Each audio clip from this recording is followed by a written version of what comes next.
आप सबको सलाम। सबसे पहले खुदा बाप के निहायती शुक्रगुजार हैं आज की सुबह के लिए और आज थर्ड एडवेंट संडे की इस इबादत के लिए। मैं हमेशा एक बात कहता हूँ, खुदा की रहमत है कि वो अपने बंदों को कहाँ और किस रीति से इस्तेमाल करते हैं।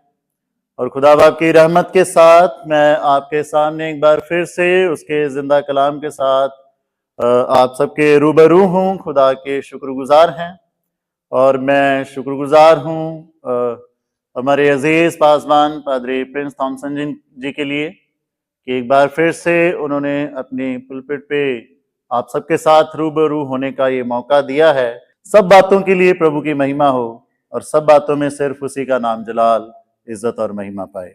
और मैं उम्मीद करता हूँ कि मेथोडिस्ट चर्च फुलेरा कांग्रीगेशन आप सब लोग अपने घर परिवारों में बहुत ही सलामती के साथ हैं और खुदा की वो सलामती आपके साथ बनी रहे। इसी रीति से आज के कलाम की ओर रुजू करेंगे और आज का कलाम जो है हम थर्ड एडवेंट संडे में हैं और थर्ड एडवेंट संडे जो कि इस बात को रिप्रेजेंट करता है कि खुदावंद यीशु मसीह हम सबके लिए आए हैं और हम सबके लिए आनंद को लेकर के आए हैं।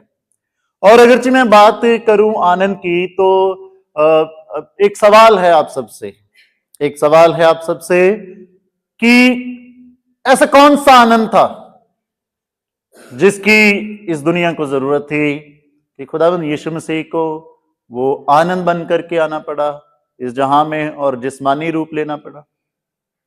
और अगरचे मैं प्रैक्टिकली पूछ लूं ये सवाल आप सबसे कि हम मसीहियत में कई पीढ़ियों से हैं और ये हर साल सेलिब्रेट करते आ रहे हैं, ऐसे कौन से आनंद को हमने एक्सपीरियंस किया है जिस आनंद की बात हर क्रिसमस सीजन पे खुदा के दर पे, खुदा की उस रब के घर में होती है। मैं एक एग्जाम्पल दे रहा हूं आपको।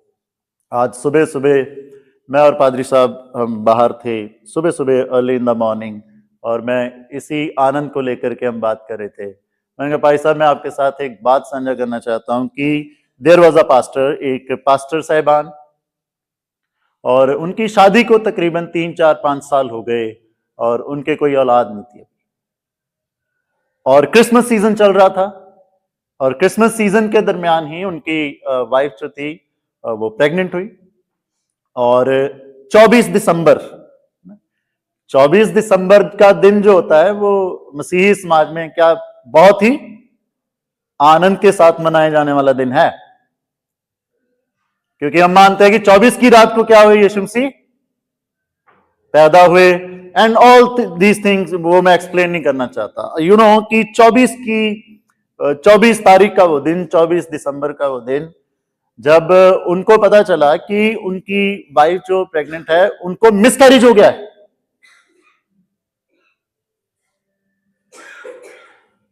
चार 5 साल तक कोई ऐसी खुशखबरी नहीं मिली भी तो 24 दिसंबर इट्स अ ब्लेस्ड डे।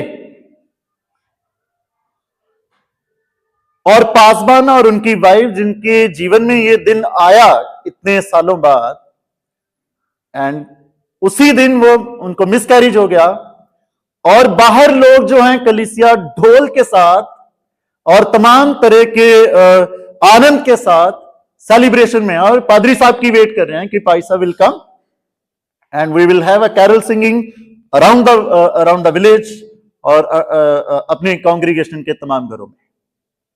और पादरी साहब और उनकी वाइफ अंदर हो रहे हैं। कौन से आनंद की बात कर रहे हैं हम आज यहां पे? उसके चुने हुए बंदे को क्या कर रहे हैं? वो दोनों रो रहे हैं अंदर। और जब रो रहे हैं तो उन दोनों ने क्या किया, ये सच्ची बात है, मैं ऐसे इमेजिनेटिव बात नहीं बता रहा हूं। वो मैं उस पासवान का नाम नहीं लेना चाहता हूं, मैं नहीं उनके बारे में बात करना चाहता हूं, नहीं, वो हमारे मेथोडिस्ट के पादरी साहब हैं। उन दोनों ने एक दूसरे के आंसू पोंछे और कलीसिया में खिले हुए चेहरे के साथ आए।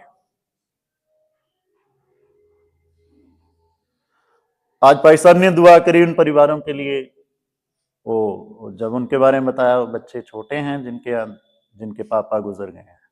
इट इज यू नो, जब पूरा चर्च सेलिब्रेट करता है क्रिसमस सीजन, वो किस बात का आनंद करें?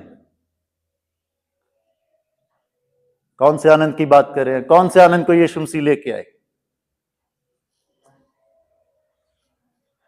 मैं इसलिए थोड़ा प्रैक्टिकली तौर पर इन बातों को रखा है ताकि वचन की जो बातें मैं साझा करने के लिए जा रहा हूं ना, वो अच्छे से हमारे जहनों में, हमारी समझ में आए कि the joy that we are going to talk about, it's beyond our thinking.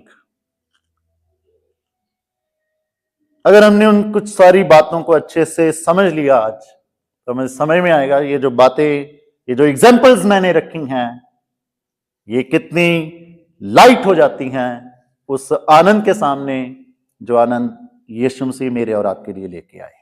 और ये मेरी दिली तमन्ना है, दिली मेरी इच्छा है, कामना है कि आज हम सब बच्चे, बुजुर्ग और नौजवान खुदावंद यीशु मसीह के उसी आनंद के साथ मामूर होकर के जाएं। आमीन, आमीन। Let's start.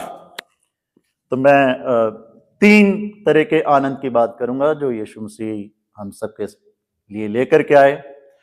तो मैं आज पढ़ना चाहता हूं जो आज का कलाम पढ़ा गया है। आप अपनी अपनी बाइबल खोल लीजिएगा और लूका 2 में मेरे साथ बने रहिएगा।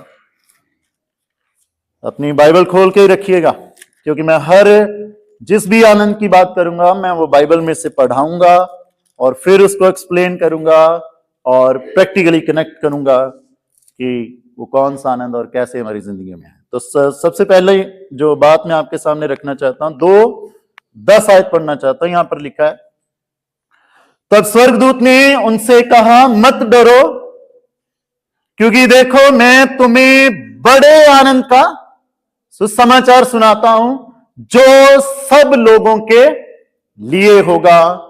अच्छा, स्वर्गदूत ने गडरियों को यह कहा कि मैं तुम्हें बड़े आनंद का सुसमाचार सुनाता हूं। मैं इस पे भी आऊंगा। मैं सबसे पहली बात जो आपके सामने रखना चाहता हूं ये है कि जो आनंद खुदावंद यीशु मसीह लेकर के आए, वो आनंद पता क्या है? कि खुदा हमारे साथ है। सारे मेरे साथ हैं कि खुदा हमारे साथ है। यशायाह नबी की भविष्यवाणी याद होगी कि यशायाह नबी की किताब में दर्ज है कि देखो एक कुंवारी गर्भवती होगी और वो एक बेटे को जन्म देगी और उस बेटे का नाम क्या रखा जाएगा? इमैनुएल, जिसका क्या अर्थ है? कि परमेश्वर हमारे साथ है। अब इस कॉन्सेप्ट को समझिएगा कुछ इस रीति से। यहां पर कितने लोग हैं जो सातल आश्रम को जानते हैं? उस आश्रम की शुरुआत करी थी रेवरेंड ई. स्टैनली जोन्स ने। जब वो इंडिया में आए तो उन्होंने आकर के जब काम करना शुरू किया तो उन्होंने खुदावंद यीशु मसीह के बारे में प्रचार किया कि खुदावंद यीशु मसीह बहुत प्यार करने वाले हैं, वो आपके गुनाहों को माफ कर देंगे, वो प्यार करते हैं एंड वो जिंदगी देने वाले खुदा एंड दिस एंड ऑल की जब वो प्रचार कर रहे थे, तो जब वो प्रचार कर रहे थे इंडिया में, तो इंडियन लोगों ने उनको एक बात कही। ध्यान से सुनिएगा, मैं कनेक्ट करूंगा कि खुदावंद यीशु मसीह जो आनंद को हमारे साथ लेकर के आए, कि खुदा हमारे साथ है, वो कैसे कनेक्ट हो रहा है। तो ध्यान से सुनिएगा। जब उन्होंने इस प्रचार को किया तो उनके सामने एक चैलेंज आया। लोगों ने उनसे कहा कि हम आपके प्रचार को कैसे सच माने, क्योंकि जिस प्यार की, जिस मोहब्बत की बात कर रहे हो ना आप अपने मसीही दर में, हमने ये चीजें नहीं देखी हैं। हमने वो दौर देखा है कि अंग्रेज जो लोग, जो तुम्हारे ही लोग थे, उन्होंने हम पर अत्याचार किए हैं। हमने वो दौर देखा है कि उन्होंने कैसी नफरत की बातें हमसे करी।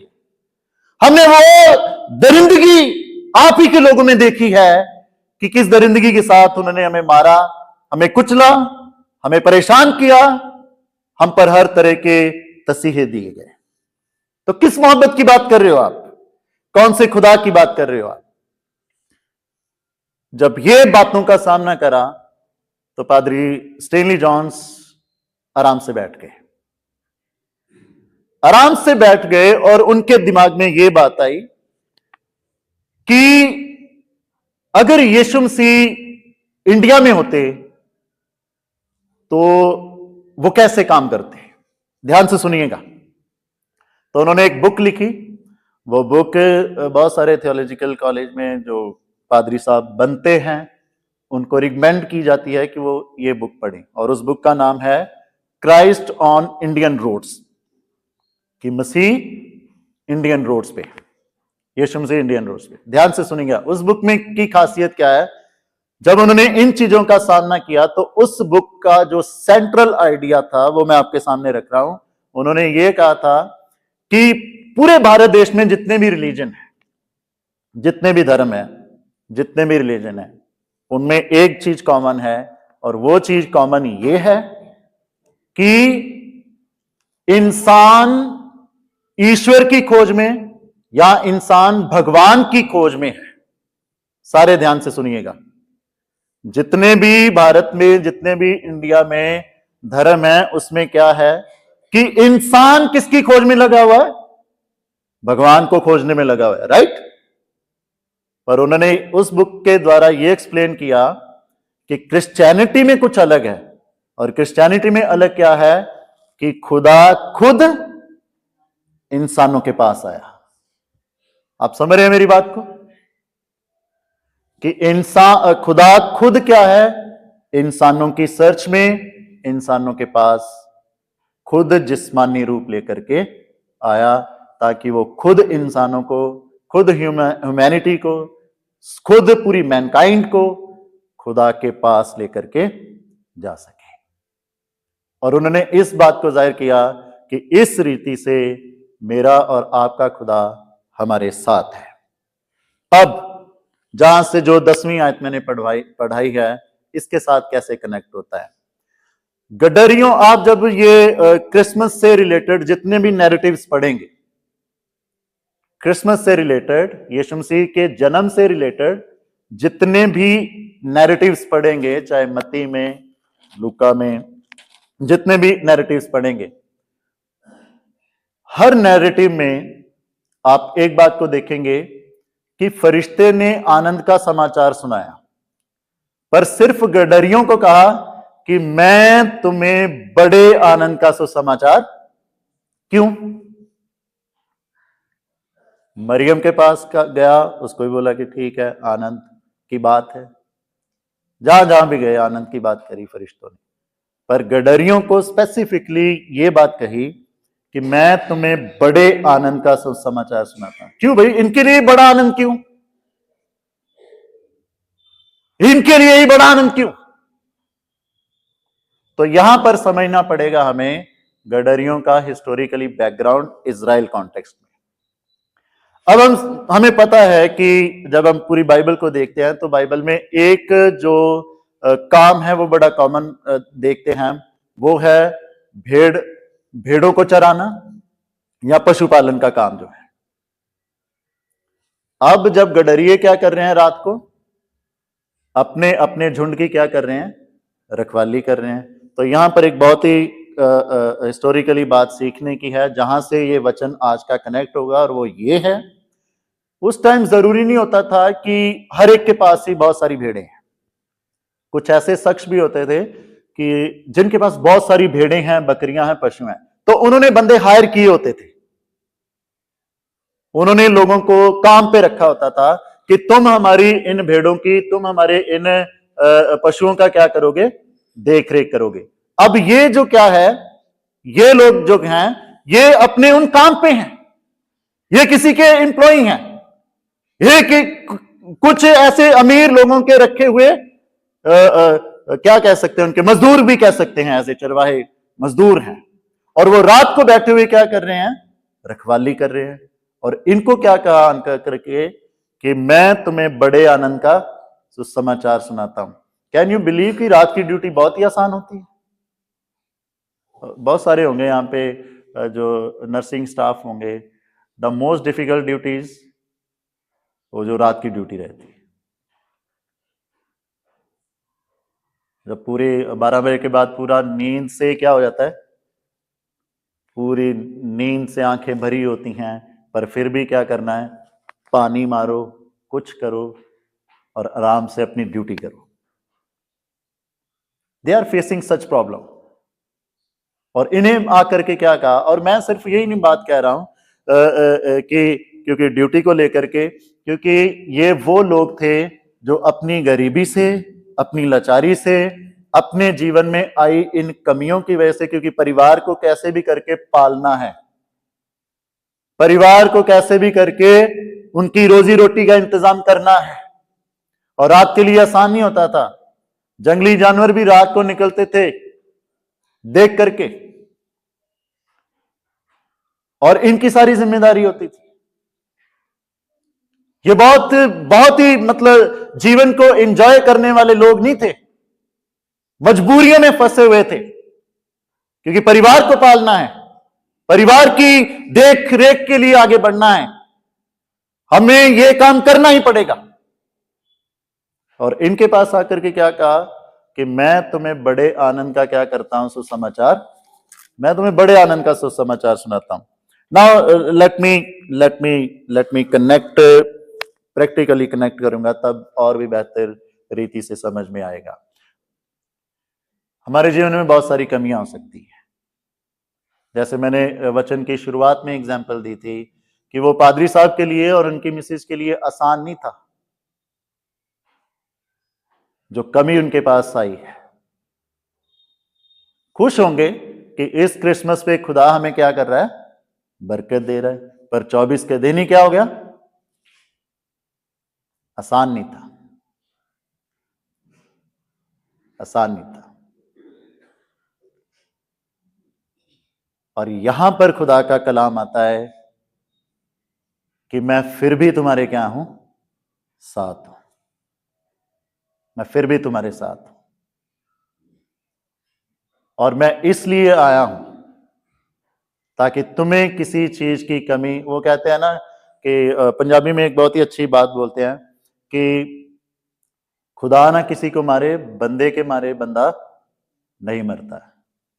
अगर खुदा साथ है ना, अगर खुदा साथ है तो आप अपनी थोड़ी कमाई में भी आनंदित हैं। अगर खुदा साथ नहीं है ना, तो बहुत सारी एग्जाम्पल्स हैं हमारे समाज में कि बहुत पैसा होने के बाद भी, हर सुविधा होने के बाद भी उनके घरों में चैन से वो रह नहीं पा रहे हैं, चैन की नींद ले नहीं पा रहे हैं। इवन की सारी सुविधाएं होने के बाद भी बहुत सारी रिस्ट्रिक्शंस हैं कि ये खाओगे तो बीमार पड़ जाओगे, ले सब कुछ सकते हैं। आप समझ रहे मेरी बात को? आनंद इस बात का है कि चाहे कहां भी हैं हम, खुदा साथ है तो बेस्ट चीजें हो रही हैं, चाहे हम किसी भी सिचुएशन में हैं, वो साथ होना चाहिए। तो यहां पर आनंद जो गडरियों के पास आया, वो इसलिए उनको कहा कि मैं तुम्हें बड़े आनंद का सुसमाचार सुनाता हूं कि देखो, जो उद्धार करता आया है उसने तुम्हें भी इग्नोर, ऐसा नहीं है। कई बार हम देखते हैं कि चर्च में या जो हमारे क्रिश्चियनिटी है कि जो होल्ड रखते हैं, जो थोड़े ज्यादा फाइनेंशियली मजबूत है, चर्च में शायद वही आगे आगे रहेंगे, हो सकता है आगे आगे रहे, but let me tell you very clear कि खुदा पक्षपात करने वाला खुदा नहीं है। वो बच्चे से लेके बड़े तक, अमीर से लेके गरीब तक सबके साथ है। और वो जब सबके साथ है तो ये बात हमारे लिए सबसे बड़े आनंद की बात है कि वो हमारे साथ है, वो हमारे साथ है। अच्छा, वो हमारे साथ हमारी कमियों में भी है। कई बार हमें लगता है कि मैं तो ऐसा हूं, मेरे अंदर तो ये टैलेंट नहीं है, मैं कैसे गाऊंगा, मैं कैसे ये करूंगा, but still God is with you. ये दुनियावी तौर पर लोग देखते हैं कि नहीं है, पर फिर भी खुदा आपके साथ है। मैं यहां पर एक छोटी सी एग्जांपल रखना चाहता हूं। कभी अगर एक कोई छोटा बच्चा है, वो खेल रहा है, कूद रहा है, पूरे उसने कपड़े गंदे कर लिए, नाक भी बह रही है, गंदा हो गया पूरा, तो हम उसे उठाएंगे? शायद हम में से कोई कहे जाओ पहले इस बच्चे को साफ करो, फिर हम इसे क्या करेंगे, उठाएंगे। पर उसकी मां क्या करेगी? वो जैसा भी है क्या करेगी? भले कितना भी गंदा हो वो उसको चूम लेगी। यीशु मसीह के नाम में आप आनंदित हो जाइए, क्योंकि आप यहां पर अपनी असली मां के पास हैं। उस मां के पास मैं और आप चाहे कैसे भी हैं, उसने कहा है वो हमारे साथ है। आमीन। हम अपने यीशु मसीह अपनी उस असली मां के पास है, तो ये सबसे बड़े आनंद की बात है। लोगों को दिख सकता है मुझ में कमियां, आप में कमियां, लोगों को दिख सकता है ना हमारा गंदा और हमारा जलीलपन, पर खुदा ने हमारे उस गंदे और जलीलपन को नहीं देखा, उसने हमें देखा है। इसलिए उसने अपने बेटे को इसलिए भेजा कि ताकि वो ये जाहिर कर सके कि व्हाट डू यू थिंक, कि मैं तुम्हारे साथ नहीं हूं, आई एम विद यू। और मैं ये बात क्यों कह रहा हूं? क्योंकि जब आप मलाकी से लेकर के मत्ती तक कितना फर्क है आपको पता है? 400 से 450 साल का। और जब आप देखोगे ना 400 से 450 साल तक कोई डिवाइन इंटरवेंशन नहीं हुई, ना कोई फरिश्ता आया, ना कोई चमत्कार हुआ, ना कोई नबी हुआ, कोई कुछ नहीं हो रहा है। लोगों को लगता था खुदा अब हमारे साथ, पर उसने अपने बेटे को भेज करके क्या जाहिर किया? यू डोंट वरी, मैं तुम्हारे साथ। तो ये है वो आनंद की बात, ये है वो आनंद की बात, वो हमारे साथ है चाहे हम कैसे भी हैं। God bless you all. दूसरे आनंद की मैं बात कर रहा हूं। मैं चाहूंगा लूका की इंजील उसका पहला अध्याय और उसकी 12 आयत से मैं पढ़ूंगा। अपनी बाइबल खोल के रखिएगा भाई। 12 आयत से। जकरिया देखकर घबराया और उस पर बड़ा बड़ा भय छा गया, परंतु स्वर्गदूत ने उससे कहा, हे जकरिया भयभीत ना हो, क्योंकि तेरी प्रार्थना सुन ली गई है और तेरी पत्नी एलिशबा से तेरे लिए एक पुत्र उत्पन्न होगा और तू उसका नाम यूहन्ना रखना। तुझे आनंद और हर्ष होगा और बहुत लोग उसके जन्म के कारण आनंदित होंगे। तुझे क्या होगा? आनंद और हर्ष होगा। दूसरी बात कि खुदावंद यीशु मसीह पता है कौन सा आनंद लेके आए? वो ये आनंद लेके आए, जब यीशु मसीह आए वो ये आनंद लेके आए कि खुदा ने आपके लिए अपनी साइलेंस को, अपनी चुप्पी को तोड़ दिया है। अब खुदा आपके लिए चुप नहीं रहेगा, अब खुदा आपके लिए साइलेंट नहीं रहेगा। आपको पता है हमारे रिश्तों में सबसे भयंकर मोड़ कब आता है? चाहे पति पत्नी है, चाहे मां बाप है, रिश्तों में अगर साइलेंस आ जाए ना, चुप्पी आ जाए, तो मतलब कि अब रिश्ते धीरे धीरे खत्म हो रहे हैं। इसलिए पति पत्नी को कभी कभी लड़ भी लेना चाहिए, है ना? वो प्रूफ होता है थोड़ा कि हाँ प्यार अभी जिंदा है। तो चाहे बुढ़े हो गए हो, चाहे कैसे भी हो, लड़ लिया करो कभी कभी। वो साइलेंस जो है ना, वो साइलेंट नहीं होना है, रिश्ता साइलेंट नहीं होना है। तो यीशु मसीह कौन सा आनंद लेके आए कि अब खुदा हमारे लिए चुप नहीं है। जकरिया याजक है, खुदा का चुना हुआ, और जकरिया और उसकी पत्नी एलिशबा बूढ़े हो गए हैं, पर जो मेन ब्लेसिंग एक जोड़े के पास होनी चाहिए ना, वो है बच्चे की ब्लेसिंग, और वो आज भी है। अगर कोई जोड़ा बच्चे के साथ ब्लेसड नहीं है तो दुनिया के देखने का तरीका उनको बहुत अलग हो जाता है। और आप क्या सोचते हो कि जकरिया और एलिशबा का जीवन बहुत आसान होगा? अरे लोग दुआ भी नहीं करवाने आते होंगे उनसे कि जो खुद शापित जिंदगी जी रहे हैं, इनकी खुदा हमारे लिए क्या सुनेगा। Are you getting the point? और मत सोचिएगा कि हम आज 21वीं सदी में जी रहे हैं तो आज ऐसी चीजें नहीं है, आज भी हैं। लोग ऐसे जोड़ों की परछाई लेना भी पसंद नहीं करते हैं। ऐसे हैं चाहे लोग कितने भी पढ़ लिख गए हैं, और जकरिया और इलिशबा, they were facing such problem, though it is not written in the Bible, but if we go through the practical implications, we can assume and we can believe कि they must have gone through such tragedies and such problems, such things. ऐसी बातों से वो जरूर जूझ रहे होंगे। और मैं अभी सुनिएगा ध्यान से, अभी सुनिएगा ध्यान से, जब हमारी कोई दुआ सुनी नहीं जाती है ना, तब क्या होता है? तो लोग पता क्या करने लगते, ध्यान से सुनिएगा, अरे इनका तो ऐसा ही है। क्या सुनेगा खुदा? इनके जीवन ऐसे ही हैं, ये ऐसे ही मरेंगे। और कई बार हम खुद भी सोचने के लिए मजबूर हो जाते हैं, खुदा हमसे ऐसा क्या हो गया, हमारे लिए आप चुप क्यों हो? और जब क्रिसमस सीजन आया है, तो क्रिसमस सीजन की शुरुआत इस जोड़े को ब्लेस करने से हुई है। Are you getting? क्योंकि जो बेटा इनके आएगा वो क्या करेगा? वो प्रभु के लिए क्या करना था? उसको रास्ता तैयार करना था। यूहन्ना का जन्म होना है ना इनके घर में, वो सब जानते होंगे हम कि तेरे बेटा होगा, उसका नाम यूहन्ना रखना, क्योंकि वो प्रभु के लिए क्या करेगा? मार्ग, रास्ता तैयार करेगा।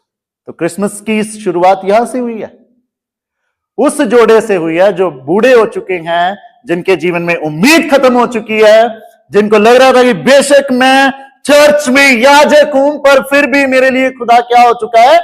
चुप हो चुका है। और जैसे ही क्रिसमस सीजन आया, जैसे यीशु मसीह के आगमन का वो सारा सिलसिला शुरू हुआ, तो खुदा ने सबसे पहली चुप्पी किसकी जिंदगी में तोड़ी? वो जिसको शायद लग रहा था कि खुदा हमारे लिए चुप हो गया है, हमारी दुआ सुनी नहीं जाती। मैं आपको बताऊं, चर्च में आज भी बहुत सारे लोग यहां पर बैठे हुए हैं जिनको लग रहा है कि हमारी दुआ नहीं सुनी जा रही है, जो टूट चुके हैं अंदर से, शायद जो इतना टूट चुके हैं कि शायद अपने खुदा के सामने सवाल भी रखता है, खुदा अब और कैसे मांग लें, अब और कैसे दुआ करें, अब आप ही बताइए क्या करें हम कि आप अपनी चुप्पी को हमारे लिए तोड़ो। तो मैं ये कहना चाहता हूं, आनंद हो जाइए, क्योंकि उसने अपने बेटे को इसलिए भेजा है ताकि वी कुड मेक श्योर कि खुदा अपने लोगों के लिए चुप रहने वाला खुदा नहीं है। और यही मेरे और आपके लिए आनंद की बात है। आमीन। और मैं हमेशा कहता हूं, क्रिसमस सीजन जो है ना, ये ब्लेसिंग सीजन है। और जिन भी परिवारों को लगता है ना कि हमारे परिवार में इस बरकत को लेके, इस आशीष को लेके खुदा साइलेंट है, तो एक काम कीजिएगा। और जिनको भी लगता है ना कि मेरी ब्लेसिंग्स रुकी हुई हैं, उस चीज को जरूर कीजिए। आप प्लीज ऑल्टर की तरफ अपना चेहरा करें, अपने बच्चों को बीच में ऐसे खड़ा कीजिएगा, और क्रिसमस के दिन जब दुआ बंदगी हो, क्रिसमस सर्विस के बाद पूरी फैमिली ऐसे खड़े हो जाना ऑल्टर के सामने और दुआ कीजिएगा। जो ब्लेसिंग आपको लग रहा है कि खुदा हमें इस ब्लेसिंग की जरूरत है, और ये वचन याद कीजिएगा कि हे पिता, आपने अपने बेटे को हमारी जिंदगियों में एक आनंद का रूप देकर के भेजा है। राइट? हमारे परिवार में इस आनंद की कमी है, और हम आप पूरी तरह आप पे डिपेंड हैं, और पूरा परिवार प्रभु आपके सामने है। आज खाली नहीं जाएंगे, और मैं कहता हूं आप यीशु मसीह के नाम में खाली जाने वाले नहीं हैं। God bless you all. God bless, God bless. Please please have seat, please करिएगा। फुलेरा मेथोडिस्ट चर्च से क्रिसमस के दिन कोई परिवार खाली नहीं जाएगा। यीशु मसीह के नाम में सारे ब्लेसड होके जाएंगे। आमीन। वो इस आनंद को लेके आया है कि अब मैं चुप नहीं हूं आपके लिए, और वो सच में चुप नहीं है। अगर उसने चुप रहना होता तो उसको क्या जरूरत है अपने बेटे को, इकलौते बेटे को हमारे लिए बलिदान करने की।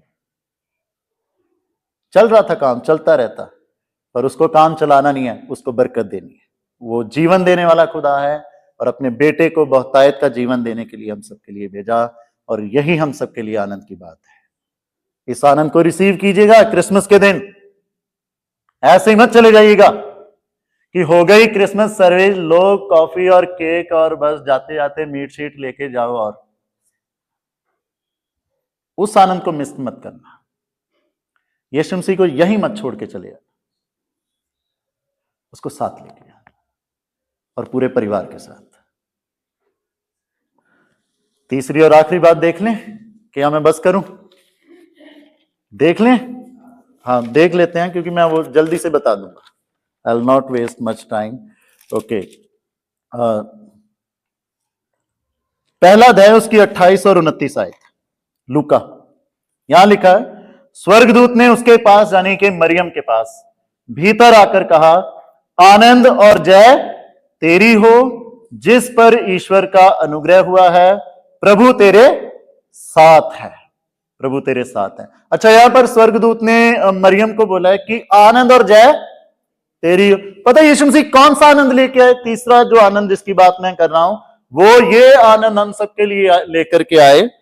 अच्छा, इसको मैं एग्जाम्पल के साथ बताता हूं। आप लोगों में से बहुत लोगों ने पेड़ लगाए होंगे कभी, फल का, किसी ने कभी ना कभी तो कोई ना कोई पेड़ लगाया होगा। सबसे खुशी कब होती है?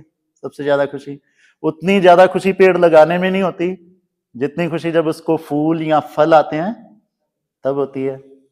तो मैं यही आनंद की बात कर रहा हूं कि खुदावंद यीशु मसीह वो आनंद लेके आए कि हम सब जो मेहनत कर रहे हैं ना यीशु मसीह में, वो उसको फलदायी करने के आनंद को लेकर के आए।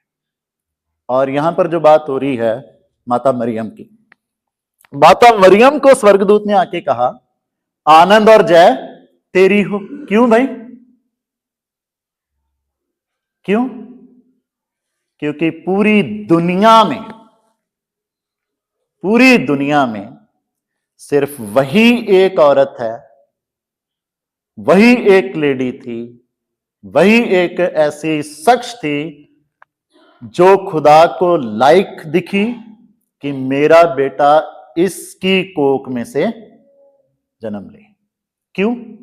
क्योंकि उसने अपने आप को खुदा की महिमा के लिए पवित्र रखा था, और उस पवित्रता में बने रहने के लिए उसने मेहनत करी थी। तो आनंद की बात यह है, क्रिसमस पे सब ब्लेस नहीं होते हैं। Sorry to use these words. Christmas season पे सबको आशीष नहीं मिलती है। क्यों? क्योंकि सबकी मेहनत पवित्रता वाली ही नहीं होती है। चर्च में दो तरह की मेहनत होती है। एक मेहनत जो दिखाने के लिए कि देखा हमारा टैलेंट, इस साल हम नहीं है तो कैसे काम ही नहीं हो रहे हैं। Are you getting the point? ये होता है, और लोग अपने मुंह से बोलते भी हैं। और मैं हमेशा जिस भी चर्च में होता हूं, मैं हमेशा एक बात कहता हूं, इस वहम में मत रहना, वो रब के काम है, वो कभी रुकने वाले नहीं है। इस वहम में मत रहो। इस बात के शुक्रगुजार रहो कि अगर खुदा की महिमा के लिए खुदा आपको कहीं इस्तेमाल कर रहा है तो। और दूसरे वो लोग होते हैं जो मरियम की तरह साइलेंटली मेहनत करते हैं, और एक दिन खुदा उनको पूरी दुनिया में जाहिर करता है। आप समझ रहे हैं? और एक दिन फिर खुदा उनको पूरी दुनिया में जाहिर करता है। तो कई बार हम हताश हो जाते हैं, कई बार हम निराश हो जाते हैं कि यार हम सही मन से मेहनत कर रहे हैं प्रभु में। दिन में 2 टाइम या 3 टाइम हम प्रार्थना कर रहे हैं, हम प्रेयर कर रहे हैं, हफ्ते में हम 2 उपवास भी रख रहे हैं, और जहां तक अपनी हैसियत के हिसाब से हो सके, जहां तक हमसे बन पड़ता है, हम खुदा की महिमा के लिए बोते भी हैं। तो ये सब कुछ अगर सही मन से बिना दिखावे के हो रहा है, मरियम दिखावा नहीं करती, तो मत सोचिएगा कि खुदा की मेहनत को देख नहीं रहा है। वो इसी आनंद को लेकर के आया कि जो मेहनत कर रही थी ना, उसकी मेहनत को इस कदर फलदायी किया कि पूरी दुनिया आज उसको, कोई भी चर्च ऐसा नहीं है जिसमें माता मरियम को रिप्रेजेंट करके यहां पे स्किट ना करी जाती हो या दिखाया ना जाता हो, कोई चर्च नहीं, दिखाया जाता है। उसकी मेहनत को खुदा ने फलदायी किया। और यही नहीं, जब खुदावन यीशु मसीह पैदा हुए तो आपने देखा होगा शिमौन करके एक बुजुर्ग जिसकी आंखें एकदम उसको दिखना धुंधला हो गया था, पर खुदावन यीशु मसीह को जब उसने गोद में लिया उसने कहा कि अब अपने दास को क्या कर शांति से, उसकी भी जो मेहनत थी वो जाया जाने नहीं दी। फिर हन्ना नाम की औरत जिसकी शादी को 7 साल हुए और 7 साल के बाद उसका पति मर गया और फिर वो 84 साल से क्या थी, विधवा थी। और उसके बारे में लिखा है कि वो 84 साल से क्या करती थी, खुदा के घर में जाके प्रार्थना करती थी और उपवास रखती थी। खुदावन यीशु मसीह उसकी गोद में भी आए। वो जो मेहनत कर रही थी, खुदा ने उसकी मेहनत को जाया जाने नहीं दिया। और हमें क्या लगता है कि अगर हम खुदा के घर में मेहनत कर रहे हैं, भले ही हमें लोगों को दिखा के मेहनत नहीं करनी है। लेट मी क्लियर दिस कि बहुत ही अच्छे से क्लियर करने दीजिए मुझे। सिर्फ मेहनत करनी है कि मेरे यीशु के नाम को महिमा, उसके नाम को महिमा मिले। और मैं हमेशा एक बात कहता हूं कि आप अपने जिंदा रहते हुए, जब तक इस जहान में जिंदा है, मुझे नहीं पता आपने जो अपने लिए सपने देखे हैं आप उस पर पहुंच पाओ या नहीं पहुंच पाओ, पर आपके बच्चे आपकी आंखों के सामने जरूर पहुंचेंगे। एंड दिस इज समथिंग कि खुदा ब्लेस करता है आपकी मेहनत को, और यही आनंद की बात है जो हमारी मेहनत को जाया नहीं जाने देता। लास्ट में कंक्लूड करूंगा खुदा के कलाम को। आप घर जाके इस आयत को पढ़ लीजिएगा, इब्रानियों का खत उसका 13 अध्याय उसकी 8वीं आयत। उसमें लिखा है कि खुदावंद यीशु मसीह आज, कल और युगान युग एक सा है। तो जिस आनंद की बात मैंने करी है ना, ये 2025 साल पहले जब यीशु मसीह इस जहान में आए, ये आनंद की बातें सिर्फ तब की नहीं है, ये आनंद की बातें आज भी हैं, क्योंकि वो एक सा है, तब भी और आज भी। खुदा करे कि इस थर्ड एडवेंट संडे जो आनंद को समर्पित है, खुदा का आनंद हम सब परिवारों के साथ बने। खुदा बाप अपने पवित्र कलाम के द्वारा हम सबको आशीषित करे। आमीन।